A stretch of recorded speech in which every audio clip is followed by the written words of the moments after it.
I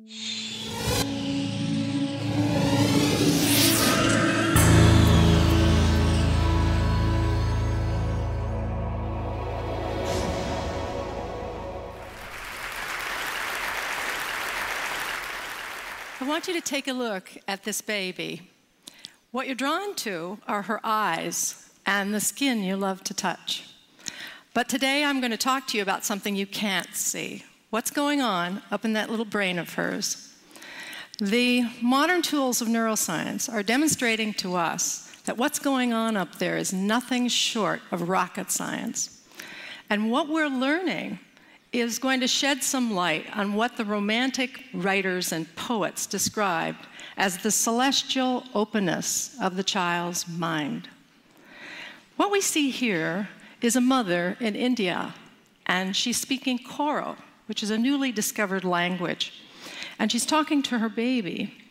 What this mother and the 800 people who speak Koro in the world understand that to preserve this language, they need to speak it to the babies. And therein lies a critical puzzle.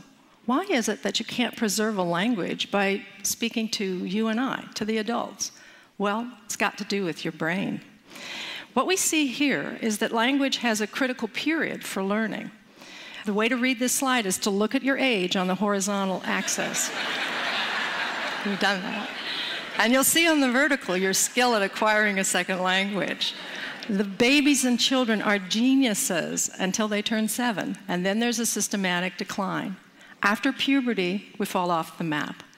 No scientists dispute this curve, but laboratories all over the world are trying to figure out why it works this way. Work in my lab is focused on the first critical period in development, and that is the period in which babies try to master which sounds are used in their language. We think by studying how the sounds are learned, we'll have a model for the rest of language, and perhaps for critical periods that may exist in childhood for social, emotional, and cognitive development.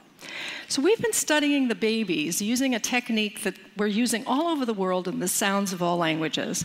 The baby sits on a parent's lap, and we train them to turn their heads when a sound changes, like from ah to e. If they do so at the appropriate time, the black box lights up and a panda bear pounds a drum. A 6-monther adores the task. What have we learned? Well, babies all over the world are what I like to describe as citizens of the world. They can discriminate all the sounds of all languages, no matter what country we're testing and what language we're using. And that's remarkable because you and I can't do that. We're culture-bound listeners. We can discriminate the sounds of our own language, but not those of foreign languages. So the question arises, when do those citizens of the world turn into the language-bound listeners that we are? And the answer? Before their first birthdays.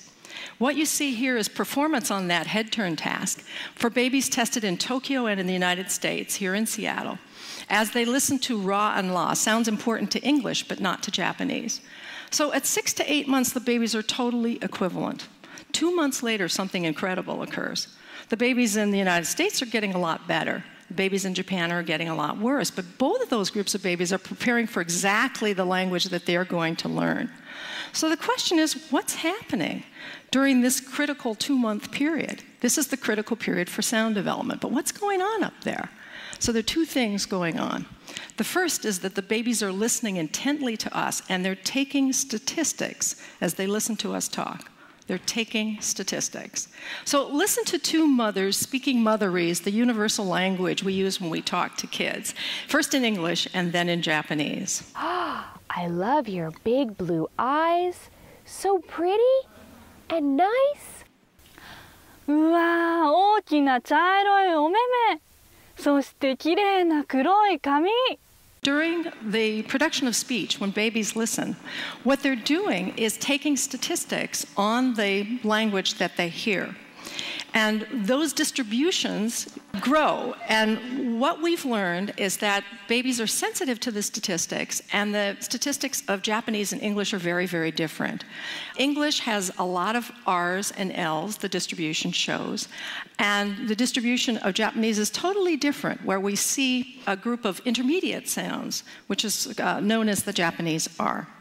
So babies absorb the statistics of the language, and it changes their brains. It changes them from the citizens of the world to the culture-bound listeners that we are. But we as adults are no longer absorbing those statistics. We're governed by the representations in memory that were formed early in development. So what we're seeing here is changing our models of what the critical period is about. We're arguing from a mathematical standpoint that the learning of language material may slow down when our distribution's stabilized. It's raising lots of questions about bilingual people. Bilinguals must keep two sets of statistics in mind at once and flip between them, one after the other, depending on who they're speaking to. So we asked ourselves, can the babies take statistics on a brand new language? And we tested this by exposing American babies who'd never heard a second language to Mandarin for the first time during the critical period. We knew that when monolinguals were tested in Taipei and Seattle on the Mandarin sounds, they showed the same pattern. 6 to 8 months, they're totally equivalent. 2 months later, something incredible happens. But the Taiwanese babies are getting better, not the American babies. What we did was expose American babies during this period to Mandarin. It was like having Mandarin relatives come and visit for a month and move into your house and talk to the babies for 12 sessions. Here's what it looked like in the laboratory. 发生了什么事情哦？小小熊七七在这里，一个绿色的圈圈，绿色的圈圈，绿色的圈圈，再转一下，转一圈，嘿，一圈，再一次哦，转一、二、三。 So what have we done to their little brains? We had to run a control group to make sure that just coming into the laboratory didn't improve your Mandarin skills. So a group of babies came in and listened to English, and we can see from the graph that exposure to English didn't improve their Mandarin. But look what happened to the babies exposed to Mandarin for 12 sessions. They were as good as the babies in Taiwan who'd been listening for 10.5 months. What it demonstrated is that babies take statistics on a new language. Whatever you put in front of them, they'll take statistics on.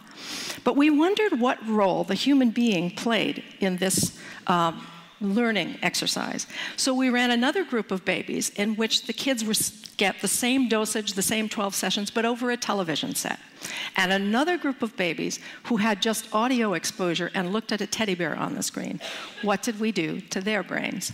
What you see here is the audio result, no learning whatsoever, and the video result.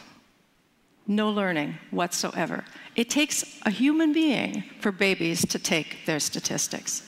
The social brain is controlling when the babies are taking their statistics. We want to get inside the brain and see this thing happening as babies are in front of televisions as opposed to in front of human beings. Thankfully, we have a new machine, magnetoencephalography, that allows us to do this. It looks like a hairdryer from Mars, but it's completely safe, completely non-invasive, and silent. We're looking at millimeter accuracy with regard to spatial and millisecond accuracy using 306 squids. These are superconducting quantum interference devices to pick up the magnetic fields that change as we do our thinking. We're the first in the world to record babies in an MEG machine while they are learning. So this is little Emma. She's a 6-monther, and she's listening to various languages in the earphones that are in her ears. You can see she can move around. We're tracking her head with little pellets in a cap, so she's free to move, completely unconstrained. It's a technical tour de force. What are we seeing? We're seeing the baby brain as the baby hears a word in her language. The auditory areas light up, and then subsequently areas surrounding it that we think are related to coherence, getting the brain coordinated with its different areas, and causality, one brain area causing another to activate. We are embarking on a grand and golden age of knowledge about child's brain development. We're going to be able to see a child's brain as they experience an emotion, as they learn to speak and read, as they solve a math problem, as they have an idea. And we're going to be able to invent brain-based interventions for children who have difficulty learning. Just as the poets and writers described, we're going to be able to see, I think, that wondrous openness, utter and complete openness of the mind of a child. In investigating the child's brain, we're going to uncover deep truths about what it means to be human.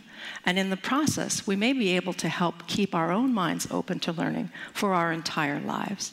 Thank you.